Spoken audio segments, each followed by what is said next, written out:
Is, kasi hindi ako natatakot sa ganun. Kumbaga, eto tayo eh. Inaayos natin, mas maganda, binibidyo nyo para kitang-kita nyo yung proseso. Wala tayong mekos-mekos na ano. Okay, ma'am, sa inyo, anong masakit? O, ano po kasi ako eh. Sabi ito, Ano kayo? CS ako. Kailan? Ano ba? 9 years ago. Kaso after nung CS ko, pagka napapagod ako, yung likod ko yung... Walang Sabi nila, problema yan. ano Kaya daw natin yun? yan. Pag mga CS, matagal na, okay lang. Pero kung nag-CS kayo, ilang buwan pa lang, hindi ko kayo pakikilaman. Hayaan ko munang ano. Siyempre, basa pa yung tayo nyo. Pero kung 9 years na, wala yan. Kaya natin yan. Okay naman. Ito medyo may sumabit, medyo matigas ah. Kasi, ito mas malambot eh. Ito may biglang tumungkod doon sa dulo. No. Ayan o. Yan yung inina mo ba dito? Opo. Okay. Malalaman natin lahat yan. Sa balakang naman, sumasakit din siya. Ganun din, pababa siya. Pababa yung ano. Sige. Ay, konting ano lang to. Yung mga kaso mo naman, yung mga kaso yung ganyan, hindi naman yan severe. Kumbaga, pangkaraniwan lang yan sa nanganak, sa nagtatrabaho, naghuhugas, naglalaba, pangkaraniwan lang itong nararamdaman ni madam. Pero yung, iba yun. Mas pupuruhan natin ng todo. Pero ito, ano lang to, Petix type lang to. Kumpara sa akin ha, Petix type.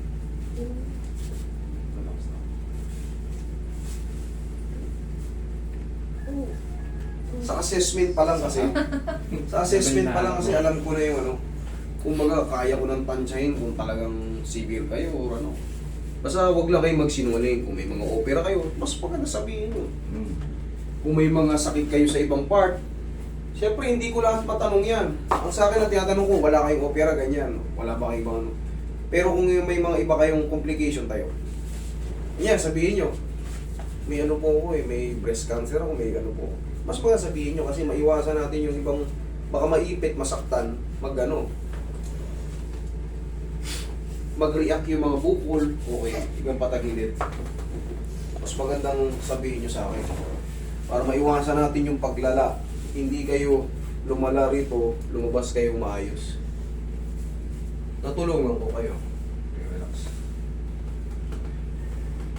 Hindi ba kasi, nasagasaan pala ng tricycle. Hindi pa umamin. Napailalim sa ano. May isa rito, parang sinubok ako eh. Ayaw umamin. Nung pipitikin ko ng wait sir, pinauwi ko. Papahamak mo pa yung sarili mo, papahamak mo pa ako eh. Meron palang disgrasya na ano pala, may fracture pala yung ano. Ang dami naming tanungan, ayaw magsabi. Nung pipitikin ko na, tsaka ano eh, paano kung kung ano ko, napitik ko na tapos nabali ulit. Nabali ulit yung fracture. Pinauwi ko. Tihaya. Yung iba kasi, ano eh, hindi ko alam kung saan galing o galing ba sa ibang pakawala ng iba, ewan ko. Pero sa kulit ko magtanong, minsan lumalabas din sa bibig nila, nauuli. Dapat.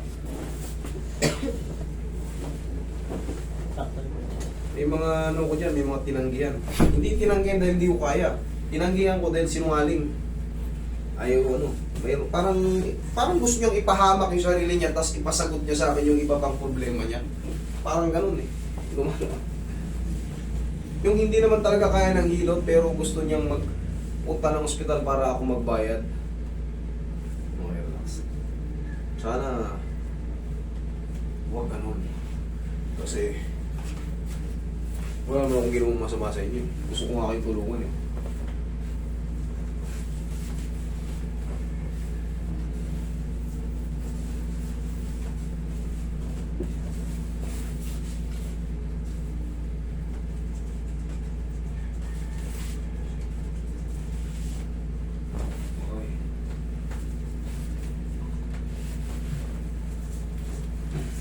Tsaka lang muna mama.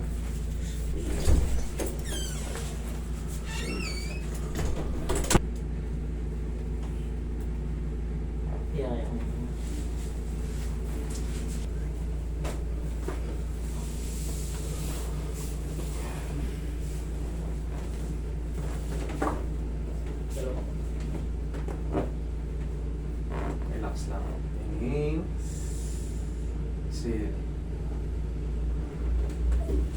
maliligo ka, Neng, mamayang gabi ha. Huwag ka, kung maliligo. Kung hindi naman, mas maganda kung bukas na lang.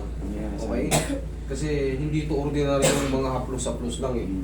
May mga naglalagatukan dyan sa mga buto nyo, may mga hinatak tayo dyan. So, baka mag-react pag nabasa. Okay? Pero pangkaraniwan lang din yun, makakaramdam kayo ng parang muscle pain. Pero 4 to 5 days yun eh. Siyempre, katawan nyo yan eh. Baka sabihin nyo, galing ako nung kay Master, pero nakalimutan ko, nakaligo ko, sumakit yun dito ko. Pero, uploasin nyo lang din ulit yan ng pawian. Pero kayo kasi magdadala, mas maganda yung wala na lang. Okay? Kasi ako, bago ko yan ginagawa sa inyo, sabi ko nga sa inyo, naranasan ko rin magpaganito. Siyempre, ituturo ng instructor yan, tsaka kami mga magkakaklase ron, magganyan-ganyan din kami, palitan kami ng ano. Eh ako, nakalimutan akong bilinan na ano, may lakad pa ako galing sa school, after sa school, nag-lock. May ibang lakad ako, naligo ko kasi amoy ano ko, amoy oil. Iba yung oil nila ron sa Saudi. Sumakit yun dito ko. Para ako, naalala ko, ako pala yung kinarate. Siyempre, naligo ko, may lakad yung boss ko. Ayan na, naramdaman ko. Nawawala rin naman, pero yun nga, may sumakit. Pero sana wala. Okay po.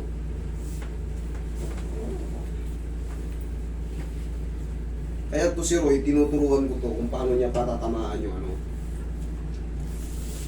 Kasi kay Roy, nagpapamasas din ako. Alam, kumbaga, siyempre si Roy, si Master Roy nyo, meron din niyang lisensya rito. Nag-aral din dito. Bawal kasing patamaan to na madalas. Oh. Yung tinatawag nating iliac or pelvis. Pag yan ang palagi mo nagaganon, ang sakit. Lalo ko yung payat yung pasyente, masasaktan yung mga bagong nag-ano. Alam ko nanonood kayo sa akin eh. Para magkaroon kayo ng idea na sabi ni 3M, huwag daw patamaan nyo kasi masakit. Kasi ako naramdaman ko rin yan eh. Naramdaman ko yan, kaya hindi ko gagaya sa mga pasyente kong lalapit. Pwede naman lampasan yun eh.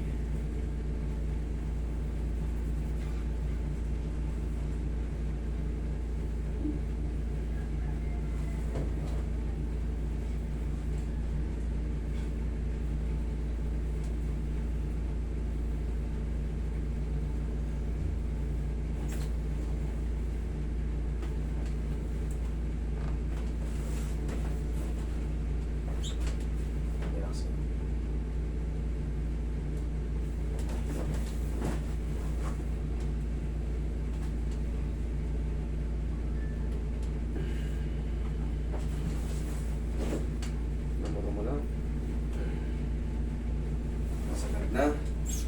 Kanina ito yung medyo matigas eh. Oo. Kaya pag Kanina may kumaano nga eh. Oo, di. Makalso. Kumakalso, okay na. Oo, check mo yung balakang mo ngayon. Ayos. Ayos.